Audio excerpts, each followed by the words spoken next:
Spoiler alert. This video will contain spoilers for season 2 of The Boys. What's up everybody, it's me E-Man from E-Man's Movie Reviews, and I just got done watching episode 6 of The Boys. Oh my gosh, this was a fun episode for sure, and it finally gave me what I wanted, which was like a lot more backstory to some of these characters.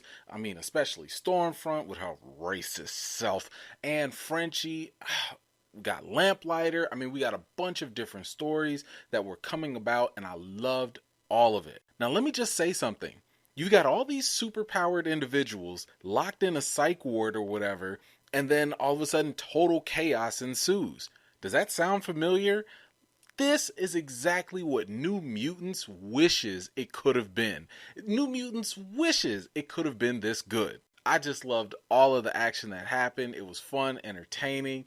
But look, let's go through some of the drama and the interesting reveals that happened throughout the episode by going through some of the story arcs. Let's kick it off with the Deep, A-Train, and Maeve. The Deep is still working with Maeve to take down Homelander, and he went out to the crash site of the plane, and while he wasn't able to find the black box, he was able to recover a camera from one of the passengers that had incriminating video footage on it. Now, in case you hadn't seen, I made a video not too long ago about my theory about the surviving passenger on the plane, and I thought that passenger or some passenger was going to survive, and they were going to be the one to take down Homelander and the rest of the 7. However, doesn't look like my, theory is going to come true, but this is somewhat close, right? So we do have some video footage of Homelander basically, getting ready to ditch all of the passengers, and him and Maeve are just hightailing it out there and letting everybody just die. Anyway, the Deep is now trying to get A-Train to join the church. And clearly, the Deep has drank way too much of this Kool-Aid that they've been giving him. And again, with the Fresca. But A-Train is desperate to stay in the 7, so it appears that he's going to be going along with the ride anyway. Meanwhile, you have Maeve, who's hanging out with Elena, as Elena starts being nosy and stumbles upon the video footage from that plane crash. Even from the video that they showed, you could see Maeve was clearly trying to argue with Homelander about trying to save the passengers, and Homelander was, clearly objecting to all of that. I just think that with the writing, if you really wanted to give Elena the wrong idea, you have to give her maybe a different clip of that video to see. That way you could actually set up the wrong impression and also create a clear misunderstanding. But instead, it doesn't really add up where she's I guess judging Maeve or looking down at Maeve when clearly Maeve was trying to do the right thing. And again, let's not forget that Homelander is a psycho, and everybody can't just do the right thing without, getting torn in half with his laser eyes. I'm just saying, Elena, keep your judgy eyes to yourself. Moving on, we have Billy and Annie is becoming a part of the boys more and more. We kick it off with her getting her Vought tracking device taken out of her, and thanks to Annie's intel, the boys go to the psychiatric facility to investigate who or what the connection is with Stormfront. There's clearly some tension between both Billy and Annie, and we know Billy hates supers, and it seemed like he actually considered taking her out for a second there. After coming across a disturbed patient from the facility, Hughie is badly injured in the confrontation, and when they try to flag down a car for help, things escalate quickly and Annie ends up killing a stranger. And I think it's safe to say that this is kind of like the point where Annie is starting to realize that, she can't be the same clean cookie cutter person that she thought she was in season 1. And slowly but surely, she is starting to become just like one of the boys. She's doing whatever it takes to get the mission done. After this situation and Billy's previous situation, both Annie and Billy start to realize that they both share this common need through Hughie. And I guess in a sense, Hughie kind of brings some humility to them, or he grounds them, or he does something for them that, benefits them in a positive way. Next up, we have the former member of the 7, Lamplighter. We finally get a proper introduction to him, and we see that he's been an orderly at this psych facility. Apparently, apparently he's been working with Stormfront, and he's also been helping Vought with this devious operation to test Compound V on grown adults rather than what they were doing with babies. Lamplighter's job, however, is to exterminate the supers that fail their test or serve no purpose. After recognizing Frenchie in the hallway, Lamplighter accidentally blows open the door to Cindy's room. Now, who's Cindy?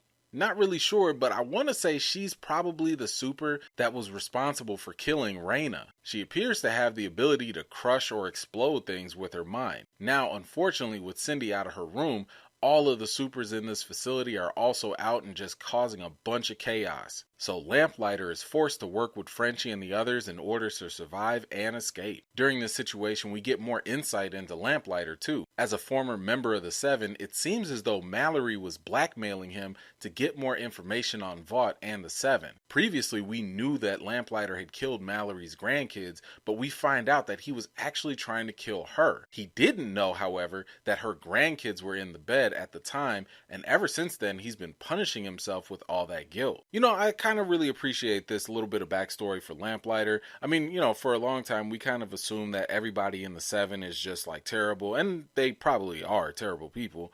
But I do like the fact that, things aren't just always what they seem. So with Lamplighter, we got a little bit more information, but I do kind of want to know a little bit more about like what exactly was going on. Like, what did Mallory have on Lamplighter to blackmail him in the first place? So maybe we'll discover a little bit more about Lamplighter moving forward. But now we get to talk about one of my favorite parts of this episode, and that is Frenchie and his backstory. And this was exactly what I was hoping for. For one, we get to see Frenchie get back into his element. He's back at home playing around with chemicals and problem solving, just like when he took the tracker out of Annie. We also get to see more of his backstory and have a deeper understanding as to why he's been chasing after Kimiko all this time. We learn that 8 years ago he was doing drugs and robbing places until he gets caught. Then Mallory from the CIA gives him an opportunity to work for her and basically give a get out of jail free card to Frenchie's friends. And of course, once Frenchie sees that Lamplighter's working at this psych ward, he pretty much loses his cool and he is like going off. And what's interesting here is that Frenchie is as triggered to Lamplighter as Kimiko is to Stormfront. And this draws like a very interesting parallel, because as Frenchie is starting to lose his cool, kind of like, Kimiko was losing her cool before, now Kimiko has an interesting reflection to look upon when she sees how far off the rails Frenchie is actually going. And I want to say, in a sense, it might actually finally dawn on her as to why Frenchie has been so adamant in trying to save her all this time. He knows what she's going through, and he doesn't want her to live a life filled with so much rage and contempt and all that guilt, because he's been doing that for the past 8 years. And I really like where this is going, because witnessing that probably might save Kimiko from doing something real reckless against Stormfront in the future. Later on, Frenchie learns that his big issue with Lamplighter was actually a huge misunderstanding. All this time, Frenchie had been carrying around a lot of guilt, and he was triggered by the big question, why didn't he stop Lamplighter? And the answer is really simple. Frenchie just has a really big heart. He really cares a lot about his friends. So while he's tailing Lamplighter, Frenchie gets a call that one of his friends is ODing on drugs.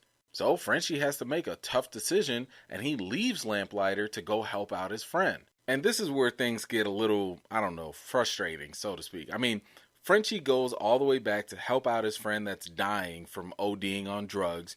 And while he's helping them, he has to leave and go back and tail Lamplighter. At the same time, his friend is sitting there like, whoa, you don't care about us. And like, why are you leaving? You got more important things to do. And it's like, yeah, he's doing all of that. First of all, he came to help you, on top of the fact that he's already working for the CIA to keep y'all out of jail and apparently to let y'all keep doing drugs. And I just kind of thought that this whole little conflict between Frenchie and his friends was kind of dumb, because you mean to tell me that Frenchie can't just sit there and be like, hey guys, I took a deal with the CIA so that you could stay out of jail. But instead, Frenchie just stays quiet. I just thought that was kind of like some unnecessary drama just for the sake of the story. Because again, you mean to tell me that his friends wouldn't have understood that he had to make a deal so he wouldn't go to jail and they wouldn't go to jail? Come on now. With all these events developing, Frenchie is now at the point where he's even standing up for Lamplighter to prevent Mallory from killing him. And at this point, I really thought this was a really cool point of maturation for Frenchie's character, because now he could finally kind of let go of that guilt. And you're talking about, like, you know, being able to forgive and move on and, you know, let go of all those demons and stuff that he's really been carrying for like the past 8 years. But now we need to talk about Homelander and that racist wench Stormfront. Well, Stormlander or Homefront, the happy couple is picking up where they left off. The two are now taking justice in their own hands, and I suppose you could take that literally, as they smash a thief's head into the wall. Now, what I love here is the fact that Homelander is like legit in love, but the only problem is we know what happens when Homelander falls for someone a little too hard. He becomes pretty aggressive and possessive. I mean, it got to the point where this guy bought her flowers and he was so impatient that he ended up just burning down an entire trailer when he discovered that she also wasn't being honest with him about where she was going. Now, here's something, I don't know if you noticed this, but when Homelander confronted her this time around, this was not like the last time. He was legit ready to kill her. The last time he met her up and he was, you know, probably gonna maim her up or something and just threaten her. This time he was out for blood, and you could see in Stormfront's eyes, she was actually concerned. I mean, forget her healing ability or invulnerability or whatever. She looked scared. I mean, was that just me, or could you tell that too? Now, luckily for Stormfront, she was able to vow never to lie to Homelander again, which again is a very tricky thing because you on thin ice at that point. You only get one chance. She better keep that promise. But we do finally get to learn some more backstory for Stormfront too. She confesses to Homelander about her past and what she's been up to all this time. We knew that she was working with Lamplighter and Vought, but now we know the real reason why. She confesses to Homelander that she was born in Berlin almost 100 years ago. And of course, as if there was any doubt, she's a whole racist because she's been a whole Nazi this whole time. But not only that, Stormfront also married the founder of Vought, Frederick Vought, and he gave her the very first successful dose of Compound V, which gave her her powers. She continues to tell Homelander that they're in a war for the culture against other races, and Vought's true destiny is to have an army of supers with Homelander as their leader. I mean, obviously the best thing to do with Homelander is to stroke his ego and he'll go wherever you want him to go. But let me tell you something. After she professed her love and stuff for him, I can't stand this show. They had the nerve to play the Golden Girls theme, like right when they started kissing. I have to admit, I started cracking up laughing when I saw it. That was just so stupid. Because you know, in Homelander's head, he really was thinking, thank you for being a friend. Because, you know, he ain't got no real friends. So, but that kudos to the editing director, whoever that came up with that. That was a perfect fit.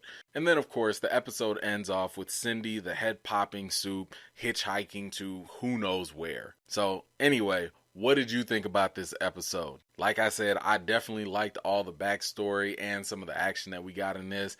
And I do feel like this is one of those type of episodes that's going to carry me over and leave me feeling kind of satisfied until next week's episode. But what were your favorite parts in this episode? And what kind of trouble do you think Cindy's going to cause while she's on the loose? You know, like now I'm a little disappointed because all this time I was really banking on a Homelander versus Stormfront type of confrontation.